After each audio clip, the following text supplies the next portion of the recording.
We are back on the Zero Hour. I'm your host, Richard RJ Eskow. Something strange is going on in the city of Atlanta. Something strange, something dangerous, and something all of us should know about, because while it is an Atlanta story, it affects every city, every community in this country, I believe. My next guest, whose work I've been following for a long time, is Reverend Lennox Yearwood, Lennox Yearwood Jr. I started to say the second. He is president and CEO of the Hip Hop Caucus. The Hip Hop Caucus does a lot of great work, has been doing for a long time in climate and related areas. The situation in Atlanta, well, he'll tell us, but it certainly overlaps with the environment, but it's something that runs deeper, I think, in our society. So first of all, Reverend Yearwood, welcome to the Zero Hour. Thank you for having me. Great to be here. Well, it's great to have you, and I wish it was under better circumstances. But so I'll start with this. What I was driving at in my introduction, Reverend, was well, first of all, tell us about Cop City. I mean, you're there. Let us know, and then I'll get what I was driving at. Yeah, for your folks who are listening, Cop City is a facility that is proposed in Atlanta, Georgia. And the facility is a facility that was first estimated to be around $33 million, which is a lot of money in itself, but it is a facility that would allow for police to do police training in a way to deal with everything from terrorism, but also to almost urban warfare. And they're building this facility kind of on the cusp, on the back end from the George Floyd protest. That actually is when it was first initiated. This idea, it is a facility that would train other police. That in itself is somewhat problematic because there's a lot of different ways to do policing in communities to keep communities safe. The biggest issue is the environmental concerns. There is, as you know, Atlanta is called the city in the forest. And the Willamette Forest actually is considered the lungs of Atlanta. And so they literally are looking at tearing down this urban canopy, this forest in the middle of the city. That's the lungs.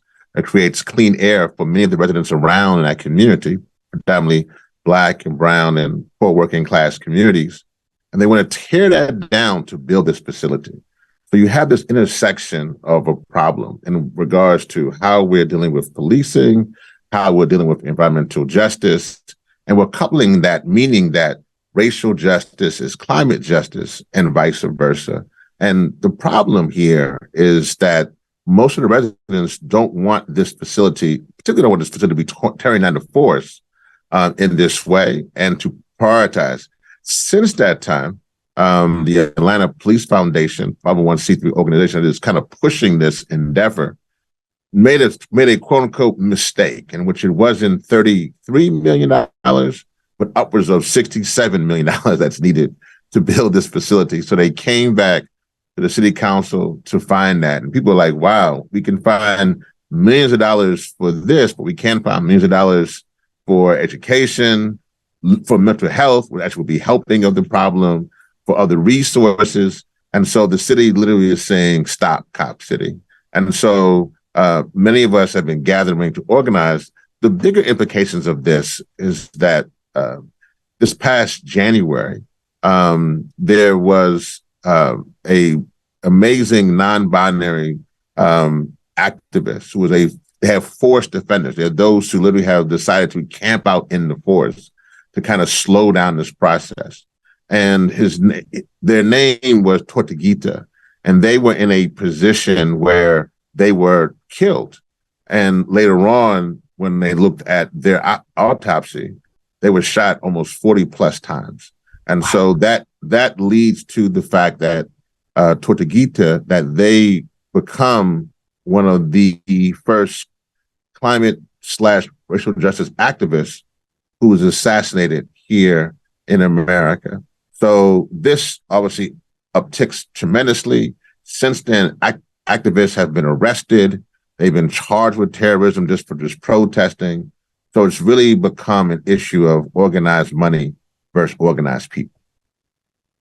So one of the reasons why I presented it, thank you for that, and one of the reasons why I introduced you in this topic the way I did was because it seems to me that this Cop City situation in Atlanta crystallizes a lot of the foundations of the social issues we face now.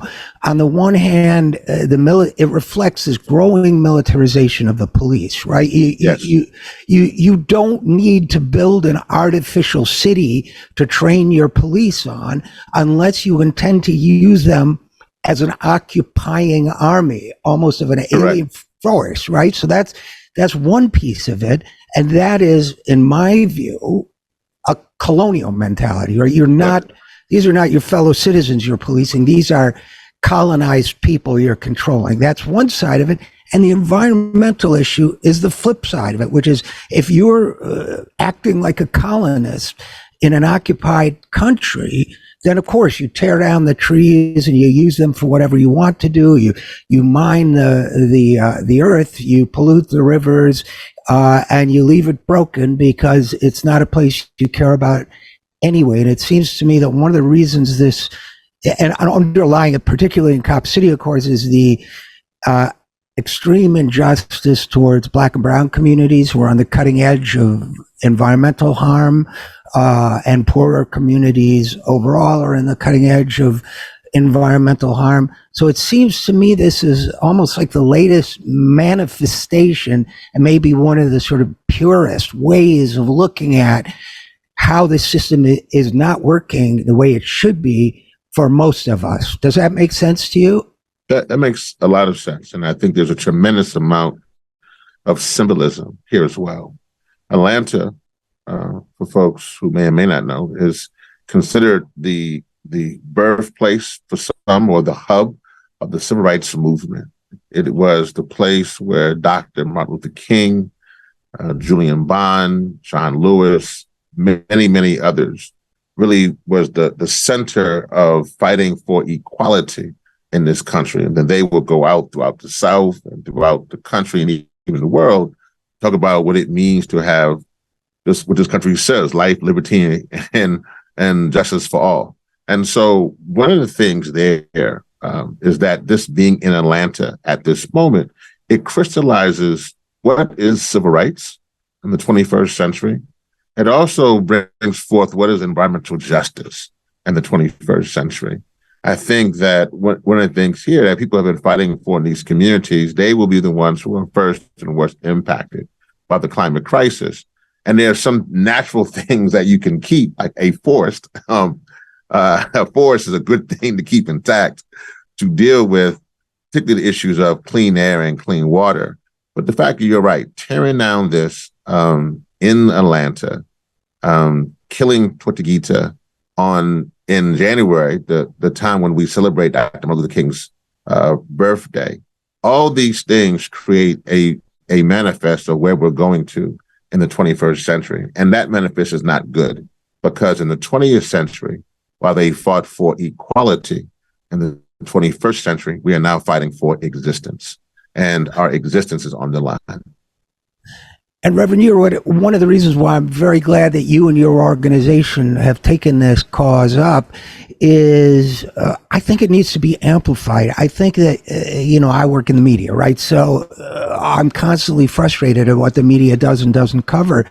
And it seems to me that an enlightened media would be saying this is an issue that concerns everyone, because everyone breathes the air produced by a forest.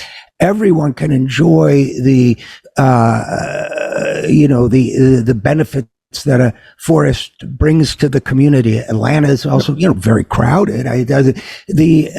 And we should all be concerned about the over militarization of the police, who are no longer community force, but as we say, an army. So I'm very glad you're doing that. I want to thank you for that. And I also want to ask what the current status is. We're recording this on Friday. What's the current status of the protests, of the Cop City project, of the politics of it in and around Atlanta? Or where does it stand right now?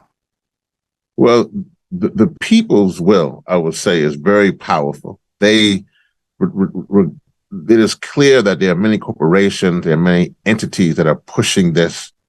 One, to protect their own interests, but you need to have a militarized police force when you are doing bad things. You need to protect your interests. So, but the people's will is very, I want to say that very much engaged to push back against this. There was a hearing this past week in the city council. It was the largest meeting where people presented their case before the city council ever. There were 1,000 people who showed up to speak. I think they only could get to, I think, almost 350, almost 400 of them. So literally, there were 600 people who could not speak. I was fortunate to be one of those speakers to get in the queue and the speak piece and to speak from an institution standpoint. Being president of the Hip Hop Caucus, that was very important. But that measure failed. They voted to continue Cop City to continue to fund to add another $30+ million to this process, this atrocity. And so the next step now, people are now pushing for a referendum meaning that they will put it on the ballot. And so that process is starting now. People are beginning to organize. And so you can go to Stop Cop City Vote and also go to hiphopcaucus.org and get more information on the referendum.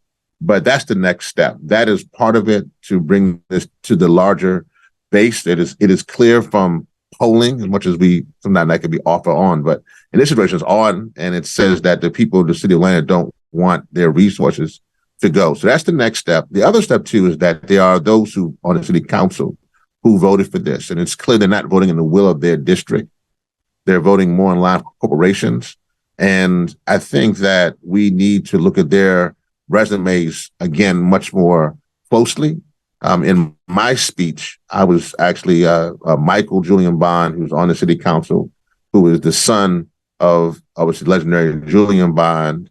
I spoke to him directly because I actually went to jail with his father. The last time that Julian Bond was arrested for climate justice. We were both arrested protesting outside of Barack Obama's White House, the Keystone XL pipeline.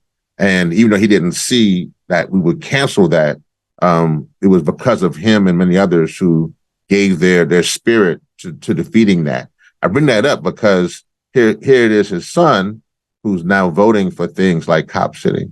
So we're in a unique place in far as movement, who's doing what. And I think that the next step is referendum. And then from that to continue, as you said, bring awareness to this issue, not only in Georgia and Atlanta, but across this entire country and the world. You know, your mention of Julian Bond's son, and I was a huge admirer of Julian Bond, and his role in this brings up a question that, honestly might be a little sensitive, and I hope you'll be patient with me if I come across it insensitive in any way. But it's that one of the things you find if you're trying to, in my position, someone like me, I'm white, but I'm progressive. I like to think, whatever that means nowadays. I don't really know. But if I oppose something that's corporate backed or bad for the environment, every once in a while, the response I'll get from, let's say, a certain segment of, corporate politics is, well, but look, this person on the other side of it has more authenticity than you to speak on it. And it gets, well, not necessarily, it's not just about identity. It's about who's backing which person and what that person's ambitions are. And so, maybe you can give me some pastoral advice or something. I'll be honest with you, it's not like being black in America, but it gets a little tricky to navigate when someone like me is trying to debate issues like this. Do you get what I'm driving at? No, I understand totally. I think that, so we're in a moment now where there are folks, like this is a great case study in regards to Julian Bond and his son, Michael Julian Bond, who literally you have Julian Bond, who's the civil rights icon, is the creator or one of the key members of the Student Nonviolent Coordinating Committee, SNCC. In the 60s and 70s, he himself would go into politics, and he himself would be, well, he would never forget the roots. In other words, the fight, keeping the people first in all cases. So you have his son now, who obviously has benefited from name value, who's now in this position. And the other progressives, if they're speaking to him, he would then cite, well, you don't understand, either you're white, you're an outside detractor, all kind of things. But the key thing really is in the merits of what's happening. We need a community, in the words of Dr. Martin Luther King, a beloved community in which everyone who is really fighting for justice and peace and fighting for communities, we need their voices to be in this process. And so I think that's what we are looking for. I do admire what Hip Hop Caucus. I do admire that the young people in Hip Hop Caucus, that is where they are. They are definitely in a place where they understand the significance of what it means to be a person of color in this country and what it means to be oppressed and depressed. They also understand what it means to be in solidarity, to be Black, white, brown, red, male, female, straight, gay, theist, atheist, but to be human. And I think that what we're fighting for is humanity. And so what you're talking about, we need to have more of us who are fighting for humanity, like yourself, like many others, no matter what your hue may be. But we need folks fighting for humanity, understanding that they're tearing down a force. I told them to my city council, I told them that, listen, y'all, 100 years from now, at the time I was speaking on World Environment Day, it was June 5th. I said, on June 5th, 2123, 100 years from now, none of us in this chamber are going to be here. But either we're going to have a broken down relic, that's going to be Cop City, or we're going to have clean air and clean water. And I tell you, the folks who are living 100 years from now, that's all they're going to care about. They're not going to care about who was speaking, what was speaking, if they were transgender, if they were cis, if they were Black, if they were white. What they're going to care about is that those humans 100 years ago, did they really realize that we are in a climate crisis, that we were in a climate emergency? And did they fight for us? Did they ensure, instead of building things to oppress themselves in that current day, did they think just on the road, just a little bit down the road, and think we need to have clean air and clean water so our planet can be for us? And I'm going to tell you something, it doesn't matter if you're Black, white, whatever color you may be, we need humans to be fighting for the next generation. Well said. And I before we maybe broaden the scope a little bit, Reverend Yearwood, I wanted to talk a little bit about Tortuguita, because if I still remember my Spanish, it means little turtle, right? It's a sweet name, it describes somebody to me, and I've seen their picture and so on, a gentle person, a sweet person who loves the earth. That's the sense I get off Tortuguita. And yet the police were saying, well, they shot back at the police. And I mean, there were all these stories, and the video was like, well, guess not. So before we step a little bit away from, or put Cop City in context, maybe is a better way to put it, what are the hopes of finding justice for Tortuguita? Yeah, Tortuguita is actually very important for the environmental movement. So on the flip side, what we just said there, the climate movement itself is going through a process. And they're going through a process where for many, many, many, many years, they were siloed in how they were doing this work. And in being siloed, kind of being, I would say, more Sonoma County and Vermont than the rest of the country. And so I think as they've seen, particularly post the failure of the Waxman Markey legislation back in 2011, 2012, and also kind of the lack of climate work from President Obama, I think they realized that this movement needed to be broadened. And so I bring that into the space because since that time, we've had more indigenous leaders. We've had more youth. We've had more people of color, folks like me and other folks from the Hip Hop Caucus getting involved into this conversation and this movement. And since then, there's been wins. And it's amazing when you broaden your movement and you become a more rainbow coalition, kind of piggybacking with Reverend Jackson. When you have that kind of process, you can have bigger wins. And so that they're now experiencing that. Still many, many problems. There's policy is still throwing folks under the bus, like the Mountain Valley Pipeline, folks in Appalachia, folks in Willow, in the Arctic, folks in the Gulf Coast. So there's still many, many problems. But we've had successes, obviously, from the bipartisan infrastructure package, to some degree, the Inflation Reduction Act and other pieces. There's been some investments. And so I bring all that up, that the movement, fast forward itself, has not understood what it means to support what I would call Black, brown, and indigenous and trans and women of color and young people, it hasn't really figured out how to put them in the key positions. On top of that, this has been a very privileged movement in which, while we're dealing with Exxon and BP and Shell and many, many others in this country, we haven't faced situations like Berta Caceres and others around the globe who've been assassinated by some of these fossil fuel industries. And so I think with Tortuguita, they present something different. They present a situation where they are assassinated, fighting for both racial justice and climate justice. And their murder in many cases should propel this climate movement to look at it very differently, and also to realize that the fossil fuel industry's business plan is a death sentence for our communities, and they're not the friend. And you can't negotiate with folks who who are clearly putting, from my home sector, and seeing just folks being poisoned with asthma and cancer and emphysema. We have to really look at this much more carefully. You know, it's so striking. You will remember how maybe 10, 15, 20 years ago, people would talk about, we need to create a green-brown alliance, right? You remember that, of black and brown people and a green movement. And of course, wow, good idea. But the flaw in that thinking was to think it was ever separate to begin with, right? I mean, black and brown communities were always at the forefront of suffering. Without a doubt. You know, but that showed that the people in the environmental movement had internalized a sense that this was a kind of white privilege issue, right? Like, it's not of immediate concern. But I'll tell you one thing, Reverend Yearwood, I grew up in an industrial area. I had childhood asthma.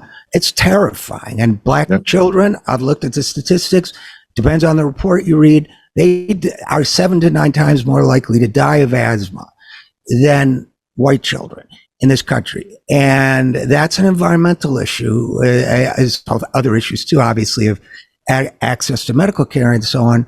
But I did nearly die of asthma a couple of times as a child. It's terrifying. It's inhumane.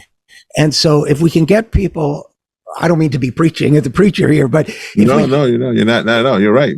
Yeah, if we can get people to internalize just how immediate and brutal the effects of climate are on all of us, but especially on the vulnerable, it seems to me maybe we could energize it even more than we have, so that we wouldn't have, I mean, I don't mean to trash the administration entirely. They've done some good things, but we wouldn't have an administration that would feel, well, the thing you sacrifice is the environment.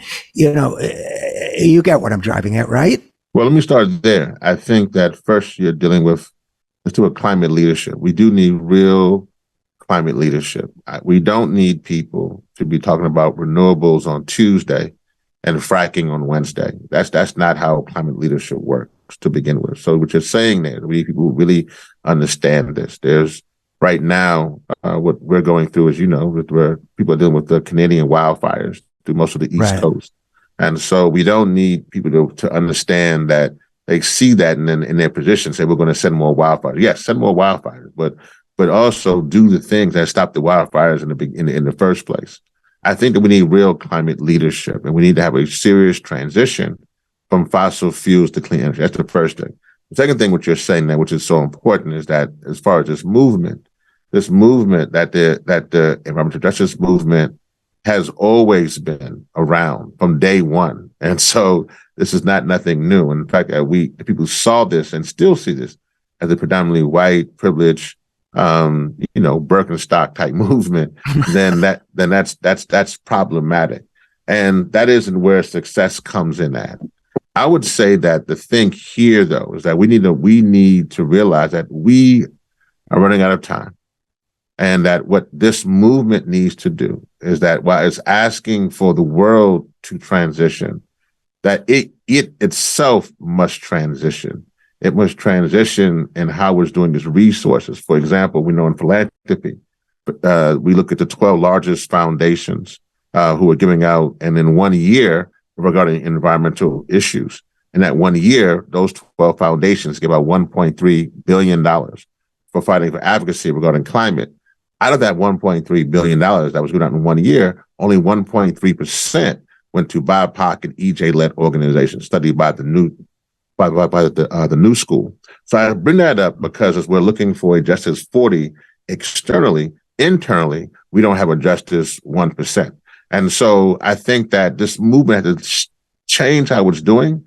But I do think these issues right here, in regards to Gita, they also present that, are we literally on the front lines? Are we with the people? Are we truly helping the force defenders? Are we helping young people in this movement? Are we putting money where energy is?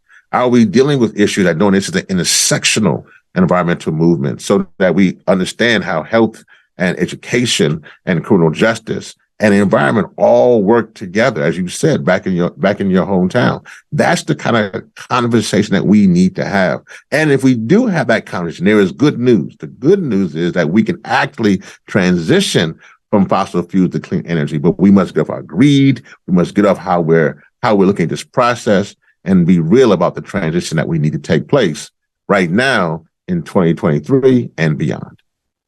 And right now, what you guys are doing, as I understand it, but correct me, the Hip Hop Caucus, is you're taking the cultural force of music and related arts, but I think primarily music, and channeling that to get people interested and activated in this subject. And that, to me, that's a time-honored, every movement, every revolution, every call for change has always used music, used culture, used example, the power of example, the power of words.